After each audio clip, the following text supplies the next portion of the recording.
Saludos y bienvenidos una vez más a esta oportunidad que el Señor Todopoderoso nos ha regalado. En esta jornada virtual vamos a compartir el tema concerniente a los libros del Antiguo Testamento diseñados exclusivamente para que nosotros podamos alcanzar la sabiduría que viene de lo alto. Y también vamos a aprender de qué manera nosotros podemos acompañar, complementar nuestra oración con el libro de los Salmos, para finalmente analizar una introducción al Nuevo Testamento. Vamos a comenzar, por lo tanto, poniéndonos en la presencia de nuestro Señor Dios, en el nombre del Padre, del Hijo y del Espíritu Santo. Amén. Bendito y amado Señor Todopoderoso, te agradecemos por esa nueva oportunidad que nos has regalado. Encomendamos en tus benditas manos a las personas que necesitan de mucha oración, sobre todo aquellos que se encuentran en el lecho del dolor ante esta enfermedad y muchas otras dolencias físicas y espirituales. Y en cuanto a nosotros, te pedimos que en esos minutos nos regales tu sabiduría, tu gracia, tu iluminación. Espíritu Santo, ven y apodérate de nuestro corazón, de nuestro entendimiento. Amén. En el nombre del Padre, del Hijo y del Espíritu Santo. Amén.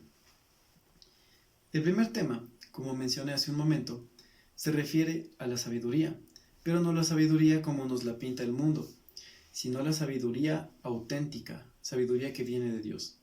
Porque no es lo mismo una mera memorización de conceptos de estudios realizados en este mundo, comparado con sabiduría auténtica.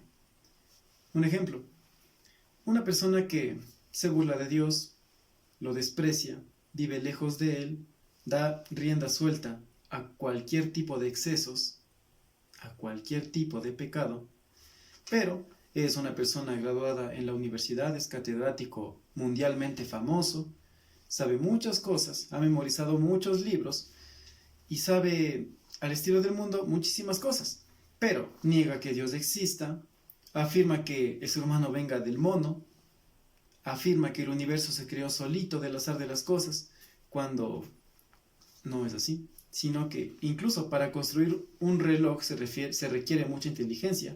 ¿Cuánta más inteligencia hace falta para crear los cientos y millones de galaxias, estrellas, constelaciones que existen en el universo? Y a la vez regir que los movimientos sean tan perfectos, tan precisos. De tal manera que una persona muy famosa, Albert Einstein, manifestó lo siguiente, que el universo es el conglomerado de las ideas matemáticas de Dios. La ciencia de ciencias es aquella que viene de lo alto, de parte de Dios. Por lo tanto, y en línea con el ejemplo que puse en el principio, a mí de nada me sirve conocer lo que hayan hecho 2, 3, 4, 5 o muchos más científicos, memorizar sus estudios, sus hipótesis, si yo niego la existencia de Dios, si yo me alejo de Dios. Eso no es sabiduría, por más que el mundo nos lo diga. Y por eso te voy a enviar la primera tarea, muy aparte de las 5 preguntas que al final manifestaré. Vas a ir en un momento que tengas libre, pero vas a separar ese tiempo, dejando de lado juegos, dejando de lado distracciones, televisión, celular, lo que sea. Vas a tomar la Santa Biblia y vas a leer el primer y segundo capítulo del libro de los Proverbios.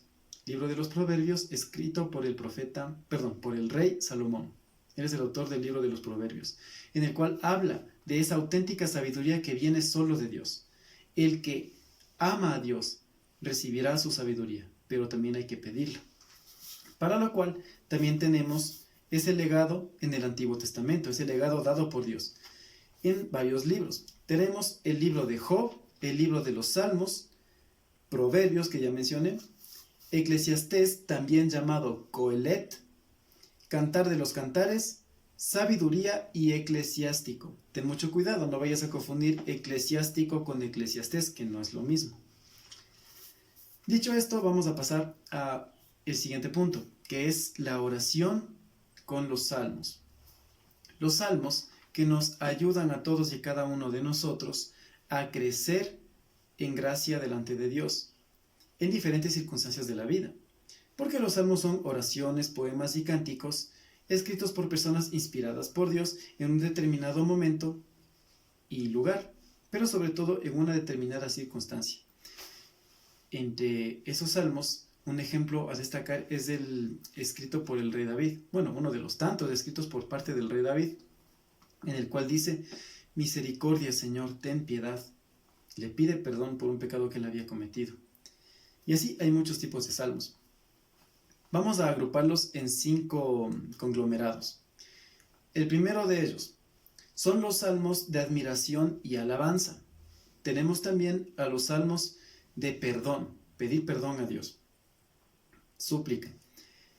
Tercero, tenemos a los salmos de acción de gracias. Cuarto, están los salmos denominados reales.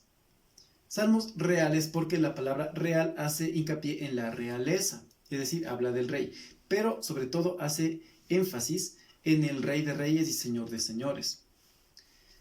Que obviamente todos sabemos quién es: Cristo Jesús, el Mesías prometido, que ha de venir. Hablando en el contexto del Antiguo Testamento, no porque todavía no llegaba, sino hasta años después. Y por último tenemos a aquellos salmos denominados didácticos, es decir, que son salmos de enseñanza. Dicho esto, vamos a pasar a un último punto en esta parte, que es un grupo de ejemplos de cómo yo puedo encontrar apoyo en los salmos mientras vaya a dirigirme al Señor en la oración. Cuando yo tenga miedo, entre otros salmos, se me recomienda el Salmo 27 y el Salmo 56. Es muy importante que lo que voy a manifestar lo anotes bien. Si estoy ansioso, un ejemplo es el Salmo 46. Si se avecina un desastre a mi vida, tengo el Salmo 23 o el Salmo 27, entre muchos otros. Si yo quiero conocer más a Dios, un ejemplo a destacar es el Salmo 42. Si estoy en una crisis, tengo el Salmo 34 y también el Salmo 121. Si yo imploro la protección de Dios, tengo el Salmo 139. Si mi situación es aquella en la cual debo enfrentarme a las tentaciones, tengo el Salmo número 1, que habla de cosas muy importantes y muy valiosas, como lo siguiente: dichosos aquellos que no se sientan en la mesa de los burlones. Y así, entre otros ejemplos, Dios en ese salmo manifiesta, o mejor dicho, nos da ánimos para seguir y no caer en las trampas del enemigo. También están los salmos para pedir perdón. Entre ellos destacan el Salmo 51 y el Salmo 130. Cuando me encuentre débil por cualquier circunstancia difícil de mi vida, tengo el Salmo 90. Si estoy agradecido con Dios, tengo el Salmo 92. Y si estoy muy feliz, tengo el Salmo 84. Han sido unos pequeños ejemplos, pero no significa que sean los únicos salmos, porque son muchos los salmos que están escritos en la Biblia. Muchos más en los cuales yo puedo encontrar apoyo para mejorar mi rutina de oración. Y por último, vamos a analizar el tema que concierne al Nuevo Testamento. Una breve introducción, breve pero concisa y puntual. Es importante que estés muy atento para que al final puedas desarrollar las 5 preguntas. Bien, los 27 libros del Nuevo Testamento son libros estratégicamente compilados, estratégicamente escritos en su debido momento, cuyo común denominador, cuya similitud principal, sin importar sus diferencias, es Cristo Jesús. Jesús es el centro, el núcleo del Nuevo Testamento.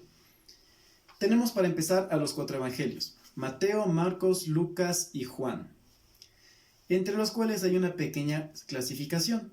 Mateo, Marcos, Lucas, los 3 primeros, se denominan evangelios sinópticos. ¿Eso qué quiere decir? Que son muy similares entre sí. Y por último tenemos al Evangelio según San Juan, el cual no encaja en ese primer grupo, ya que es muy distinto. Puntualmente, es un libro más teológico. Para que lo entiendan de mejor manera, su contenido es un poco más complejo, más difícil, a un nivel más allá de los anteriores. Ya vamos a ver por qué más adelante. Hay unos aspectos a destacar en esos evangelios. Primero, la continuidad. Después, el cumplimiento y la novedad.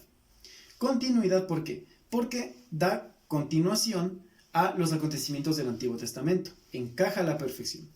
Segundo, cumplimiento, porque todo lo que anunciaron los profetas de una vez por todas se cumplió en la persona de Cristo Jesús, el Mesías prometido. Y por último, la novedad, porque si bien es cierto, el Mesías prometido, Cristo Jesús, manifestó su mensaje y llegó tal y como lo habían anunciado los profetas, pero trajo consigo muchas novedades, como cuando él perfeccionó la ley, que en el Antiguo Testamento era un conglomerado de sentencias de muerte.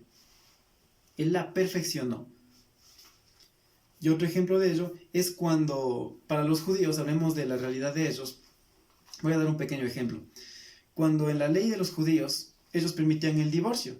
Y entonces los fariseos, conscientes de esa ley, van donde Jesús para tenderle una trampa y le dicen: Maestro, ¿tú qué opinas? Moisés nos dejó escrito que podemos repudiar a la mujer por cualquier motivo. ¿Eso qué significaba? De que si, digamos, al hombre no le gustaba cómo cocinaba a la esposa, él podía hacer una carta de divorcio y repudiarla, y se buscaba otra mejor, entre comillas, ¿no es cierto? Pero entonces Jesús, luego de que le manifiestan eso los doctores de la ley, tramposos que querían hacerlo caer en sus trampas, valga la redundancia, se quedaron boquiabiertos y sorprendidos cuando Jesús les responde de una manera muy clara y les dice: Moisés escribió eso para ustedes porque en pocas ya no entendían de ninguna otra manera, eran tercos, duros de corazón. Pero vamos al Génesis, al origen, en donde Dios, cuando creó al hombre y la mujer, ¿qué les dijo? Por eso el hombre deja a su padre y a su madre y se une a su mujer, y los dos son una sola carne.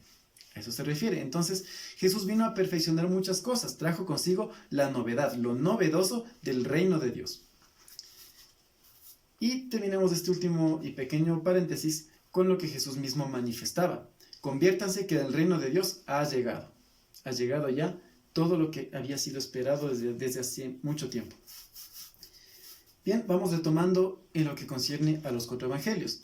Vamos a aprender la simbología. Seguramente muchos de nosotros nos hemos encontrado en libros o en iglesias con imágenes que representan a los 4 evangelistas con diferentes criaturas. Vamos a ver cuáles son. Primero tenemos el Evangelio de Mateo. El Evangelio de Mateo está representado por un ángel. ¿Qué significa el ángel? Pues porque el Evangelio, según San Mateo, comienza hablando acerca de la genealogía de Cristo Jesús en el aspecto humano. Porque recordemos que el Mesías tenía que ser descendiente del rey David, pero Jesús obviamente no vino al mundo por obra humana, no al estilo natural, sino que él fue concebido por obra y gracia del Espíritu Santo. Entonces, ¿en dónde encaja Jesús con la genealogía del rey David? Sencillo, en su padre adoptivo, San José, que era descendiente del rey David. Y obviamente descendiente mucho más atrás del rey David, de Abraham. Incluso hay un punto en el cual Jesús manifiesta, cuando estaba con sus discípulos y otras personas, dice: Abraham vio mi día y se regocijó, porque obviamente Dios Padre le había revelado que en un futuro llegaría el Mesías prometido y que sería perteneciente al linaje suyo, es decir, descendiente de Abraham. Siguiente punto. Tenemos al Evangelio según San Marcos, cuyo símbolo es el león. Recordemos, ¿qué es lo que más caracteriza a un león en la naturaleza, en la selva? Su rugido, ¿no es cierto?, que intimida a los demás animales, que es poderoso y muy fuerte. La razón por la que se utiliza a un león es porque el libro en cuestión, el Evangelio según San Marcos, comienza con un rugido de evangelización. La voz que clama en el desierto: conviértanse, enderecen el camino, preparen el sendero, porque el Mesías está ya aquí y está llegando. ¿Quién es ese personaje? San Juan Bautista. Por eso es que se lo representa con el león, porque hace hincapié en la misión de Juan el Bautista. De esa manera comienza el Evangelio según San Marcos. Tercer Evangelio, Lucas. Este Evangelio tiene como símbolo el toro.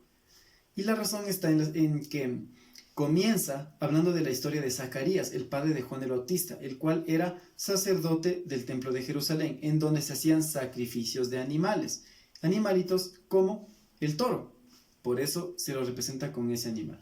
Y por último tenemos el Evangelio según San Juan, cuyo símbolo es el águila, un animal astuto, inteligente, que se remonta en alto vuelo.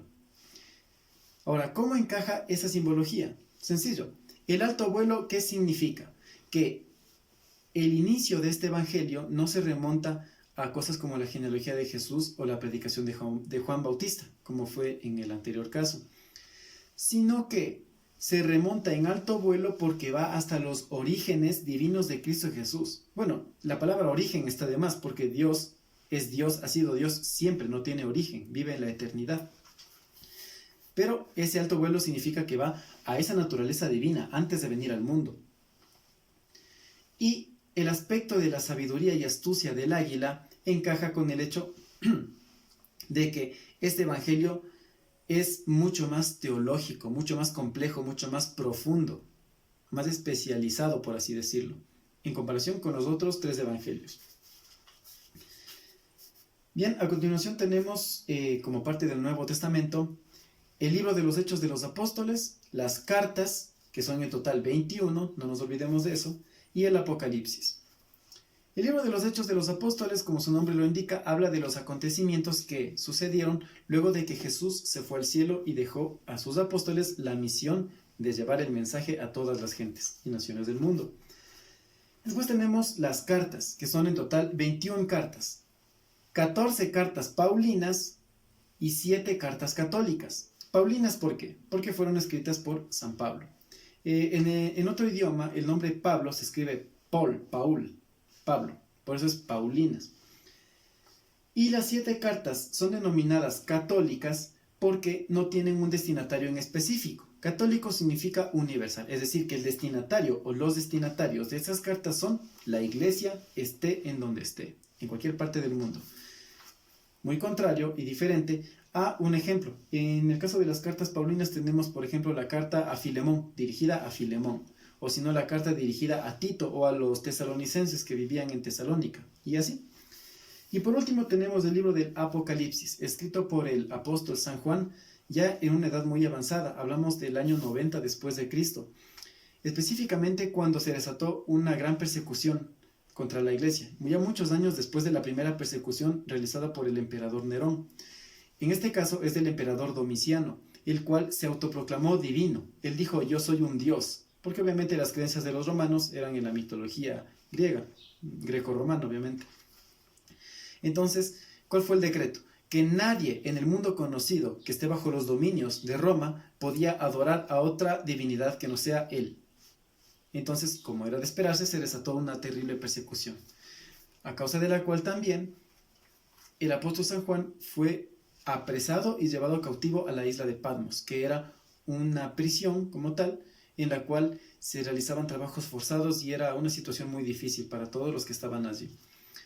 En ese lugar fue cuando Dios se le presentó al apóstol San Juan, y específicamente la segunda persona de la Trinidad, Cristo Jesús, cuando al inicio del libro del Apocalipsis incluso podemos leer cuando dice, escribe en un libro todo lo que vas a ver a continuación, todas estas visiones, incluyendo lo que ya está pasando ahora, y le dice, yo soy el que era, el que ha de venir, el que reina, el que reinará por siempre.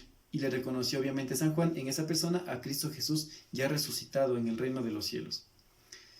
Pues bien, dicho esto, y esperando que estos temas analizados en el presente espacio hayan quedado claros, vamos a complementar ese entendimiento con las 5 preguntitas rutinarias, las cuales las vas a responder afianzado en haber puesto atención en todo lo que se dijo hoy. Primera pregunta dice, ¿quién escribió el libro de los Proverbios? Segunda, ¿con qué otro nombre se conoce al libro de Eclesiastés? 3.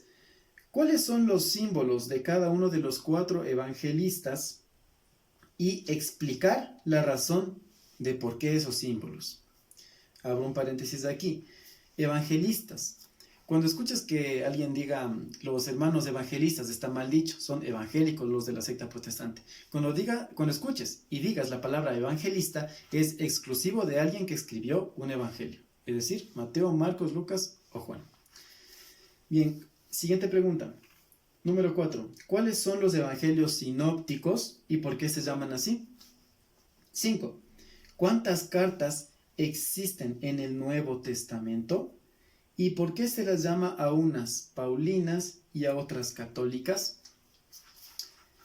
Esas preguntitas las vas a desarrollar en tu casa con mucha meditación, mucha sabiduría. Pero reitero la primera tarea que les mandé. Muy aparte de las preguntas, van a leer el primer y segundo capítulos del libro de los Proverbios. Dicho esto, vamos a despedirnos poniéndonos en la presencia de Dios. En el nombre del Padre, del Hijo y del Espíritu Santo. Amén.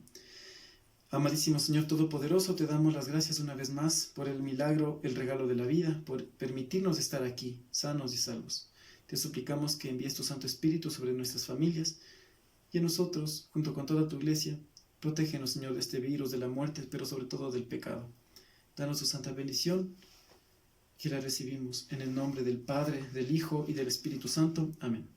Hasta el próximo encuentro. Dios les bendiga.